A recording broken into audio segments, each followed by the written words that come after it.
You can be invincible if you never enter a contest in which victory is not under your control. Beware lest, when you see some person preferred to you in honor, or possessing great power, or otherwise enjoying high repute, you are ever carried away by the external impression and deem him happy. For if the true nature of the good is one of the things that are under our control, there is no place for either envy or jealousy. And you yourself will not wish to be a praetor or a senator or a consul, but a free man. Now there is but one way that leads to this, and that is to despise the things that are not under our control.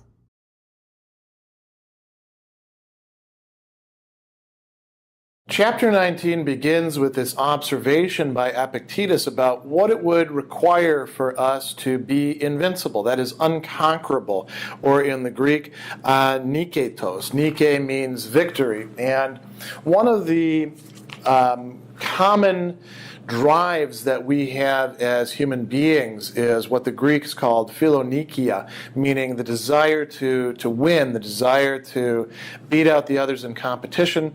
It often turns into a desire to be right, to have others acknowledge that is the case. And so all of this is tied up in this conception of being invincible. Really, the invincibility that we should be most concerned with has to do with ourself and our judgment about ourself. A realistic judgment, not an inflated judgment that we're something that we're not a narcissistic judgment, also not a depressive or self-destructive judgment that says that we're worse off than we are. So what does it take to be unconquerable? So one way to do this, and can be understood in multiple ways, he says you can be invincible if you never enter a contest in which victory is not under your control. And so when you hear that at first, it might be tempting to believe that the Stoic is saying, all right, withdraw from life altogether, never take any risks, just maintain yourself in as controlled and as invulnerable a posture as you possibly can. Don't let anybody hurt. And here we can think about what might get hurt. Don't let anybody hurt your body, right? Don't place yourself in risky situations, which is a good idea. Prudence dictates that anyway. But your body is not really what he's talking about. In other places, Epictetus will acknowledge that when it comes to disease, when it comes to the things that other people might do to our body, when it comes to famine and hunger, even when it comes to bodily death, these are things that largely lie outside of our control. If they lie in anybody's control, they lie in somebody else's control. It's their thoughts, their decisions, their actions that decide that we're going to get hurt. Epictetus, when he was a slave, he was lamed by his owner, so the story goes. And the owner was messing around with his leg, and Epictetus said, if you keep pushing it, you're going to ruin it. And the owner did that and ended up making him lame as a result. That's a perfect example of something where it's impossible for us to make ourselves invincible. We can't make ourselves bodily invincible, nor can we do so when it comes to our possessions. We can invest in security. We can make sure that we know the local police. We can be part of the neighborhood watch. We can find out who the local criminals are and buy them off. We could do all sorts of things. We could even worry about the government taxing us, and so we try to hide our wealth. None of that really provides us with the kind of invincibility, the state of not being able to be conquered or bested that he's talking about here. So what else? We could talk about our reputations. There, it's something even more ephemeral. Our online presence. All it takes, is somebody to hack into your account, post a few things that are offensive, and everything that you've got could be destroyed in an instant. Or, you could do that yourself, without the hacking. Or somebody parodies you, and suddenly everybody's laughing at you, right? All these things are ways in which we are the opposite of invincible. So what does it mean then to only enter a contest where victory is under our control? It means that when we're engaged in some sort of contest about what matters, it should be with ourselves. It should be over whether we can discipline ourselves, whether we can reorient our choices so that we, in fact, pursue the right things, so that we use the appearances that we have rightly, so that we use our bodies rightly, so that we use our relationships rightly, or approach our relationships rightly, so that we fulfill our roles and duties and obligations the way that justice requires us to do, so that we build the virtues within ourselves and gradually rip out or extirpate, and that's what extirpate really means, the vices within ourselves, so that we move from cowardice to courage, we move from folly to wisdom, we move from injustice or unfairness or greed or whatever other modality of it you want to justice, and that we move from a lack of self-control over bodily desires and appetites to the state that the ancients called temperance or moderation. All of that is a victory. All of that is something where we can be defeated. But the only thing that can really defeat us isn't those things on the outside. If you act intemperately and you eat the third helping at dinner and then have dessert after that, it wasn't the food that made you do that.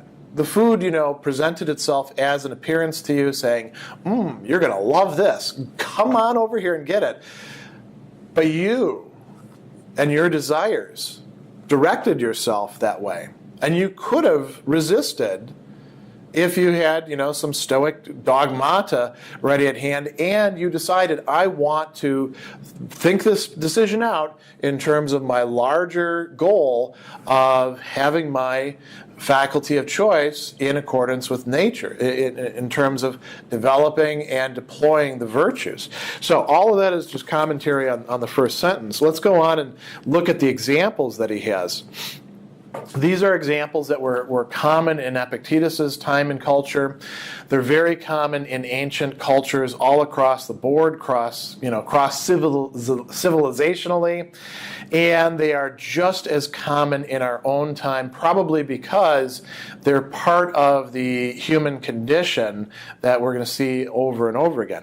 So he says, beware, so that when you see some person preferred to you in honor or possessing great power or otherwise enjoying high repute, you are ever carried away by the external impression and deem him happy. Watch out, because otherwise this is sort of an automatic process. Our culture pushes this onto us. We actually have like a whole culture industry, as it's been called for now decades, that tells us these people are happy, these people are fortunate, these people are, we don't use the word blessed, although a few of them do every once in a while, but that's the tenor of it. So we see people on television shows and we say, oh my gosh, what a great life they're having. We forget that it's been so edited that we're only seeing this tiny little portion. And we can't see inside of the person, even if they do, like in reality shows, go into the booth and talk into the camera like I'm doing to you today, right? Although this isn't a booth, this is my classroom. We have to watch out. Otherwise, our natural tendencies, given our culture, and this is not nature in the way that we want it to be, the realized nature rather in the sense of just how things tend to pan out.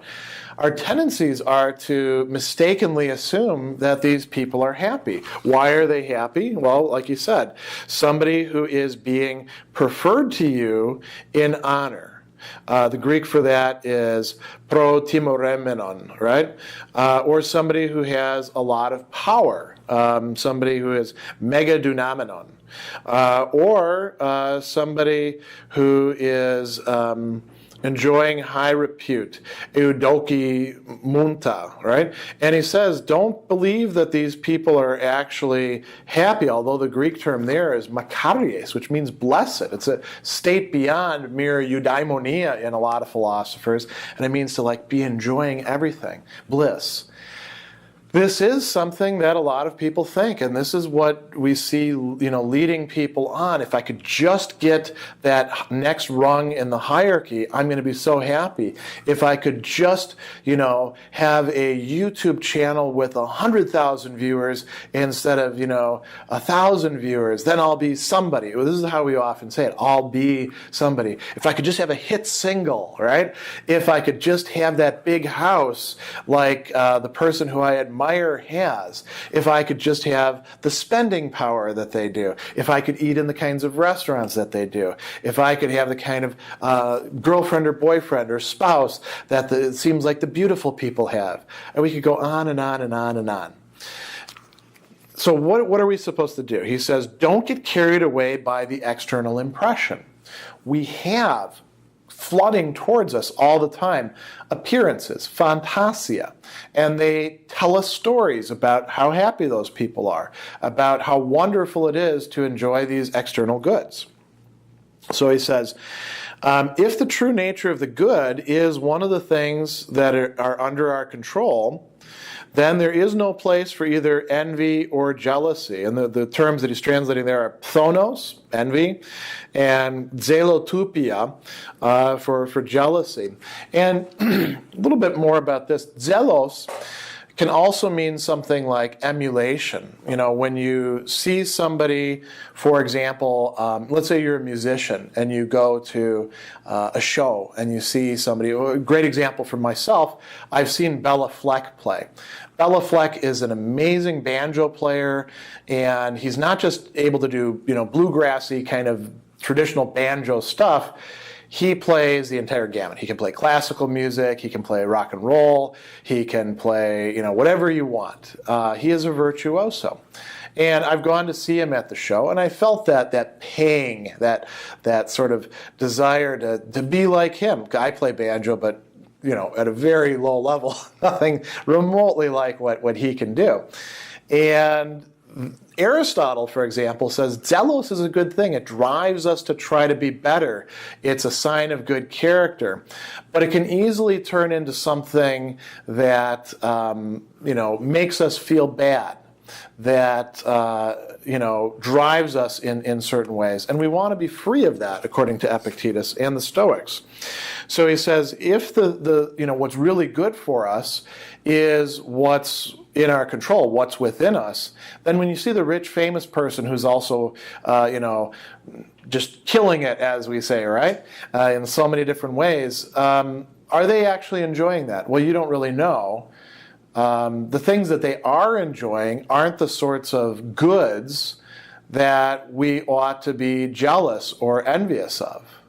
It doesn't really make sense from a Stoic perspective. They're not even really goods from a Stoic perspective, but even if you assume that they are, because we often fall into those assumptions, it's not something that we should begrudge another.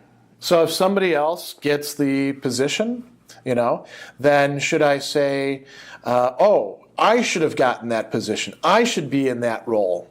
No, it worked out that way. There's nothing for me to be envious of in that case. So he goes on and he says, you yourself will not wish, if you confine yourself to what's under your control, to be a praetor or a senator or a consul. These are all sort of like high titles, like being president. We might think of being, the CEO, or, even lower level, the office manager, right?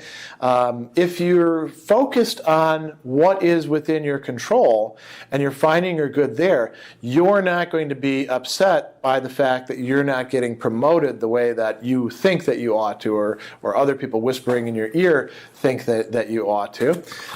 Instead, you will want to be a free person. That will be the focus. And eleutheros, this is translated sometimes as a free person, sometimes as a liberal person.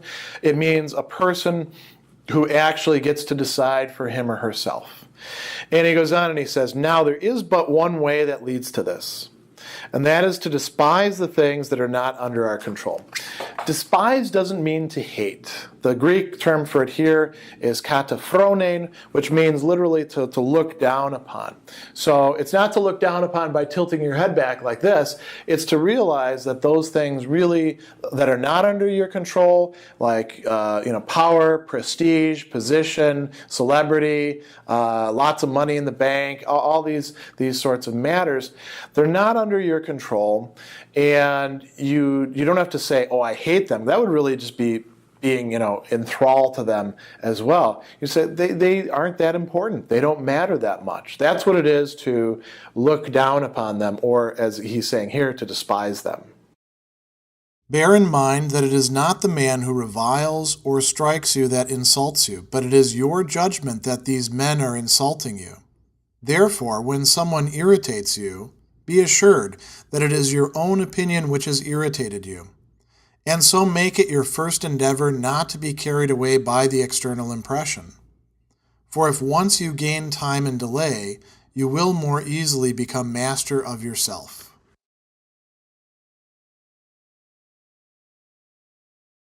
Chapter 20 is providing us with a, you might say, very basic point in Stoic psychology and in Stoic ethics. He says, bear in mind, remember, literally, that it is not the man who reviles or strikes you that insults you, but it is your judgment that these men are insulting you. So what is he saying there? This is well worth lingering over.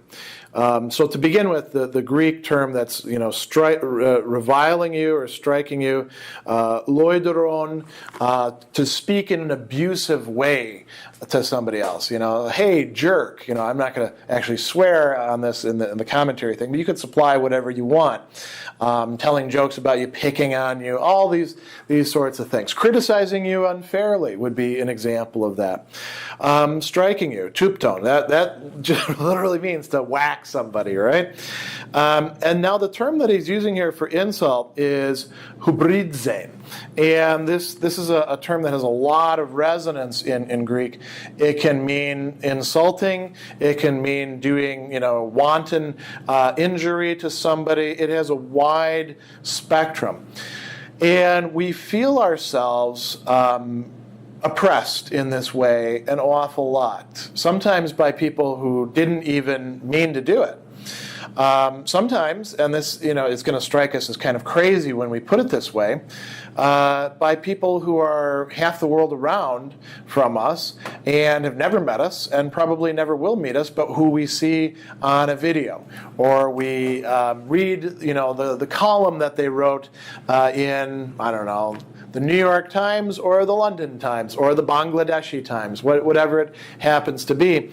And we think that somehow we are being offended. That would be another way to translate hubridzein, not so much with the connotation of the state of feeling offense, but somebody deliberately trying to offend you. So we are in an environment where this is a particularly big risk, not only because we have the internet as an integral part of our environment, but in large part because of that, but also because of the fact that we interact personally and talk about the internet so much as well. You could say the internet is flooded over into our culture, and it's very difficult to get away from it. So what that's done is opened up a greater exposure for most people to being in situations where they're confronted with other people saying things, doing things that seem like they have to do with us. If somebody, for example, starts, ranting about white privilege, well, I'm white, so probably that has to do with me, even though that person has never met me, has no idea about what my circumstances are. It's not directed at me, but I can take it as personal. Somebody cuts me off in traffic, another prosaic example as well. This is a great example for our modern times. Whether you bike, whether you drive a car, whether you take public transportation, there's always somebody in your way. And there's always somebody who's working at cross purposes to you, isn't there? And so it's easy to see what they're doing as somehow offending you. If somebody talks, in a disparaging way about something that you care about, it's hard not to take that personally. And Epictetus says, look, remember that what's going on is not that they're actually insulting you, not even though they may in fact be trying to insult you, but what's really going on is your judgment. Your judgment is playing a major role in deciding what's going on. Your judgment that these people are insulting you is what is a central cause. If you can eliminate that judgment, they can do whatever the hell they want, and it's got nothing to do with you. Or, if you're an object of the sentence, that guy over there, Dr. Sadler's a jerk. I don't like the way he teaches philosophy. I get comments like this all the time. Fortunately, I get a lot better comments more of the time. But sometimes, he talks too fast. He talks too slow. You can't please everybody, right? If I judge that I am being insulted by that person, then I am insulted by that person. If I don't engage in that judgment, then I am free from that. And what is the judgment here? A dogma. What we translate as a judgment, but we can also translate as an opinion. We can translate as something that we say to ourselves or something that we believe, the sense of dogma. So if I have in the back of my head all these dogmata, that's the plural for dogma, kind of floating around, just waiting to be attached to things, I'm probably going to be a miserable person when I go out into traffic or when I read through the comment section on any given video. So he says, when someone irritates you, be assured that it's your own opinion which has irritated you. That's not to say that they might not have had the intention of trying to irritate you. Sometimes people really, do go around and try to hurt each other, try to provoke a reaction for various, some people try to do that just to make a lot of money because they know that what we call clickbait, the best motivator is actually anger. And you get angry when you feel like somebody has insulted or outraged you. Somebody has committed hubris, right? And he says, but it's your opinion that has actually irritated you. So, and here he uses the term hypolepsis. Your assumption would be another way of translating it. So he goes on and he says, make it your first endeavor not to be carried away by your external impression, by the appearance. Don't let it grab onto you and pull you around. That's what the being carried away is. Sun arpas thesenai, right? Which harpain, to grab onto. Soon, sort of like it's grabbing all around you and pulling you in, right? So don't allow your opinion to do that to you. Don't allow the appearances to sweep over you and dominate you. And he says, if once you gain time and delay, you will more easily become master of yourself. So here's a very useful bit of advice. We're confronted with appearances. Somebody is in a bar and they slosh their drink on you, and then they turn around and they say, hey, jerk off, look what you did. You made me spill my drink. What's wrong with you, right? You can react right away, in which case your reaction is probably going to be something like, hey, you're the jerk off, buddy. Or, let's say you're adopting the Stoic thing and you kick in right away. Hey, I don't want any trouble, buddy, Or you could just pause. You don't have to respond to everything immediately. This is another one of the dangers that we often feel. We feel that we have to respond to things immediately, or we're not taking charge of the situation. We're becoming passive. Things are just happening to us. The people will keep on doing the same thing to us. And that's not necessarily the case. That right there is a dogma. That is a judgment. That is something that we're bringing to the situation. Instead, we can give ourselves a little bit of a pause, and then we can see whether the appearance really is the way it's presenting itself, or whether we're projecting things into the situation. Assumptions, hypolepses, or judgments, opinions, dogmata. And if we're doing that, and we notice ourselves doing that, we can pull those back. We can say, I don't need to assume this. Now, we probably don't need to go into this whole process explicitly with the person who seems to be insulting us, because that would, confuse them or provoke them. We can do this on our own. And by doing so, we will free ourselves up in some very significant ways.